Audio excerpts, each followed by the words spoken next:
How we doing, folks? Right, so welcome to Bunker Wednesday. Sorry it's been a while. I don't think I got a video out last week, did I? Can't remember. I've had the flu. Probably hear it in my voice still a little bit. It's a bit unfortunate. Suffered a week, intense head and all that stuff, folks. Yeah, thankfully we're at the end of it now, so we managed to get some videos done. And today, pint of mild, please, love. That's what the name of the video is. And actually, mild beer kit that I bought a while ago. 40 pints in this can you can make. Yeah, and I made it. It's been made. I didn't film that, unfortunately. I've got another one. We'll film that. But today's video, what we're going to do, we're going to siphon out the beer from the fermentation barrel into the pressure barrel, and then we're going to add some more sugar to that, and then we're going to seal it, and then hopefully it doesn't leak. But yeah, and that's what we're going to do today then, folks. So let's get to it. So right, yeah, we have, get rid of that.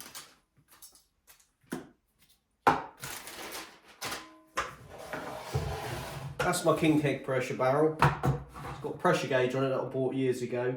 I'm hoping the washer's still okay on that because it's starting to look like it's a bit perished. That's a sparkler tap. Bought that many years ago as well, I think. Bought one of them many years ago. It reduces the high pressure when pouring the beer. Good one. And it's got a float inside it. Let's take a look inside it. Well, there it is. There's the float and there's the back of the sparkler tap. Right there, folks. There we are. So the float is going to keep the running of the tap to the top of the beer. So that's going to be the clearest, because the beer obviously is sucked from the bottom if not without a float. And when the beer is clearing, it clears, you know, top down in it really, and you don't get much sediment either, which is nice. So we're doing it this way with this. You know, there's no chance of losing any beer because look, it goes right down to the bottom, folks. Yeah, and here's a closer look at the gauge there. And I've got a new one of them. I need to put a bit of siphon tube inside that because that helps the seal when you're putting on your bulb with CO2. Otherwise, it sometimes sprays out, and I've had that problem. And there's the back of it there. It's got a flat seal on it. Here, I've got another one. What you usually get with King Keg barrels is a rounded one. I haven't got one to hand. As you can see, it's King Keg, big barrels. So I bought some flat ones. And I think this make here, I bought this off a company here. They actually come with the flat O-rings, which helps seal it a bit better on here. So they're recommended. Otherwise, you get leakage. Over the years, folks, I've had problems with King Keg barrels. The problems I've actually fixed. But leaking barrels, leaking from the top of the caps because the seals ain't sealed it right. I've got ways of sorting that, and we're going to do that. We'll look at that today. But yeah, there's ways around it. People have problems with it. Right, so it's been a while. There's my temperature there. I didn't check the gravity of it. I never bother with that. It is what it is. This was made with 500 grams of sugar, not 1 kilogram, because I don't want it that strong. And yeah, so the less sugar you put in it, the less it's going to be percentage-wise. So yeah, let's have a little peek.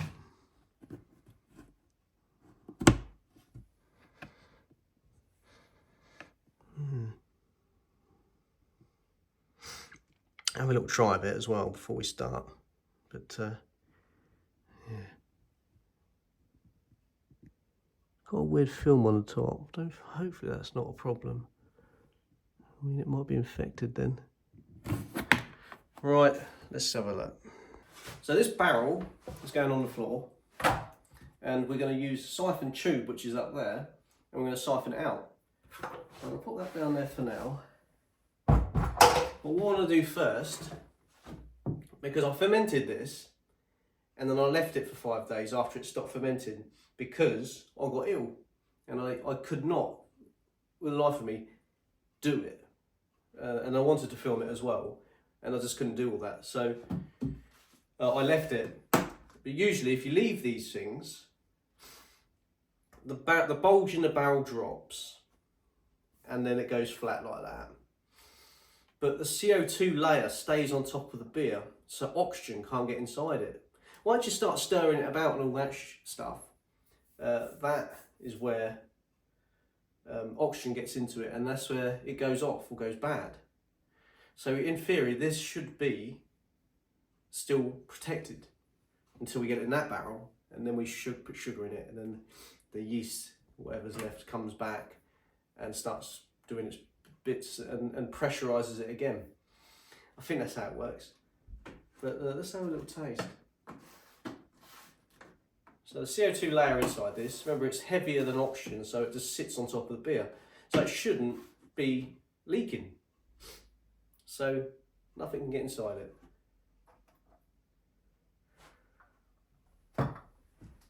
Well, I'm hoping I can taste some of this because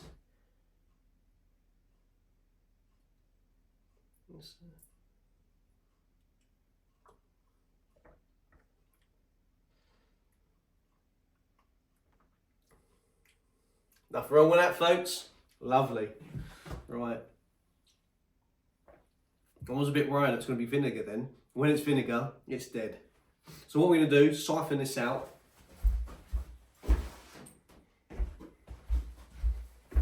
This siphon tube I've got, big one. When you get beer kits, you usually get a small thin one. But I bought one separate. It's got a bubble in the end. Yeah.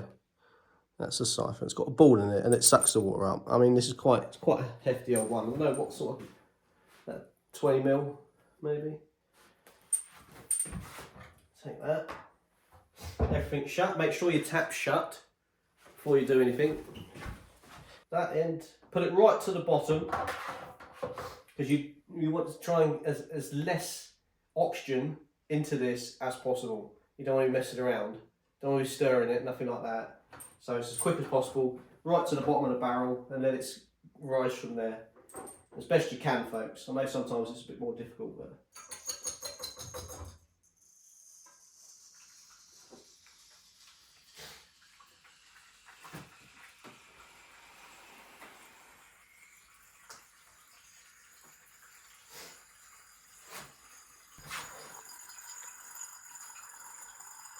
See how fast it goes down?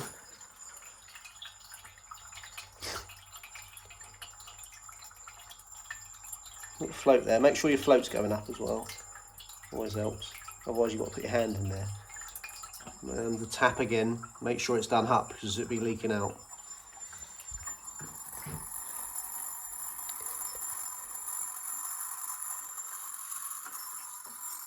And the beer is quite clear because I left it a week after it fermented. And there should be a layer of sediment at the bottom.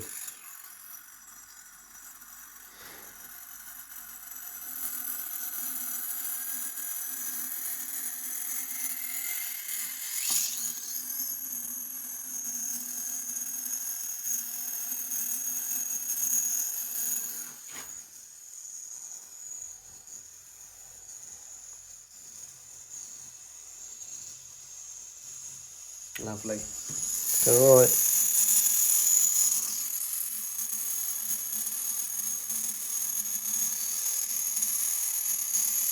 You probably will get sediment into this, but you'll try to get as minimal as possible. I'm going to get near the bottom. I want to drop the phone in there. Trying to get as much out as possible here. Sediment's moving.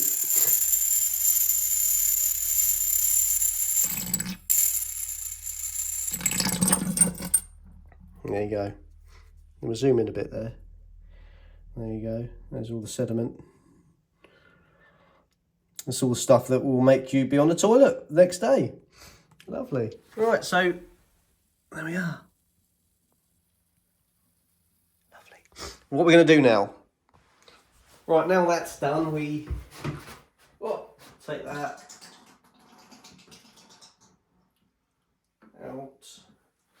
back in there. We'll take that to the bathroom in a bit, and we're going to clean that up with everything. Right.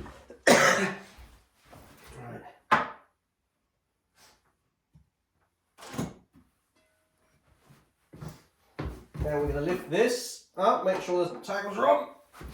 Ah! That's 40 pints of beer. Right. What am I going to do first?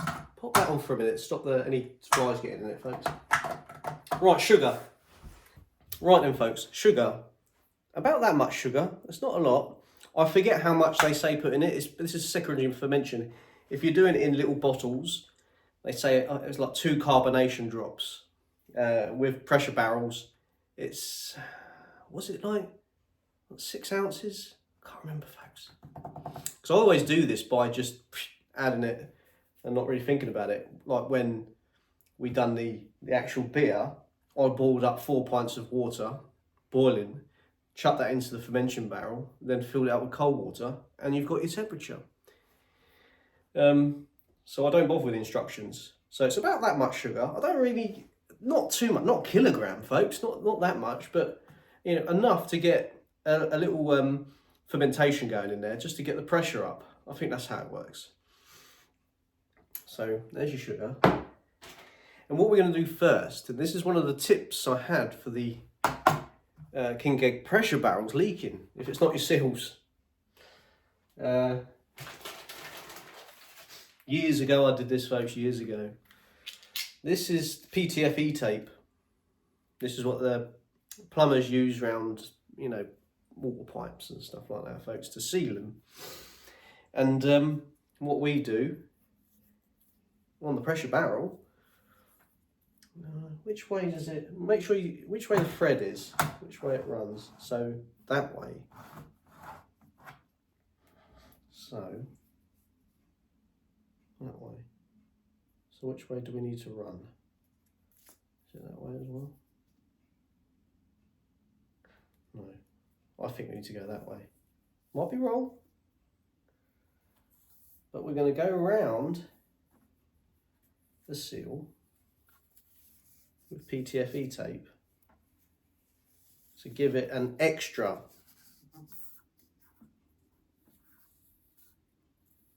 Well, there weren't much in this roll. Lucky I brought another one out with me, eh?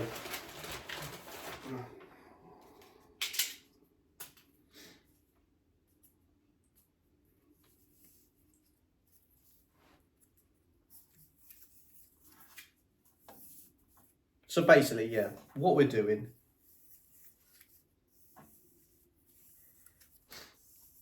we're sealing the thread of the pressure barrel, because King Kegs are well known for leaking, and I've been doing this for years and years and years, and I can thoroughly recommend it, folks.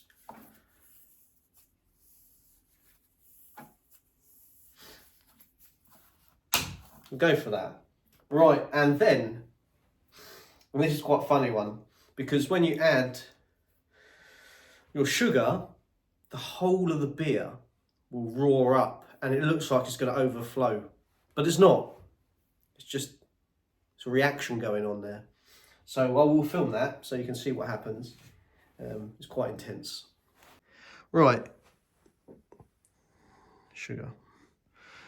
So you chuck your sugar in, and then it will start roaring up, but it shouldn't overflow.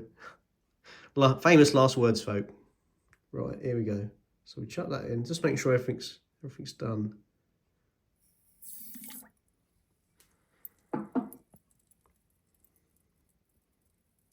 There you go. See the reaction there?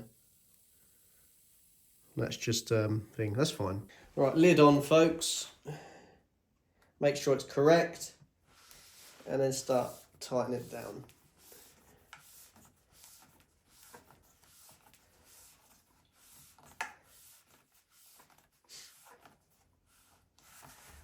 hand tight.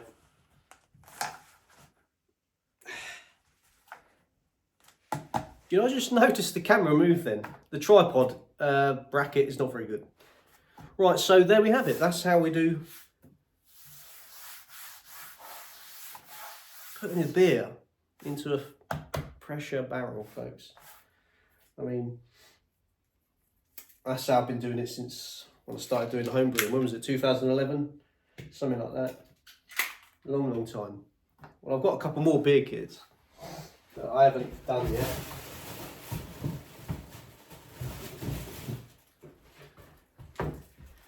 Got another stout.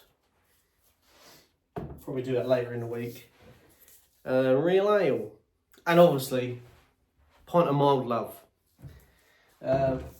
So yeah, they'll be coming up soon, folks.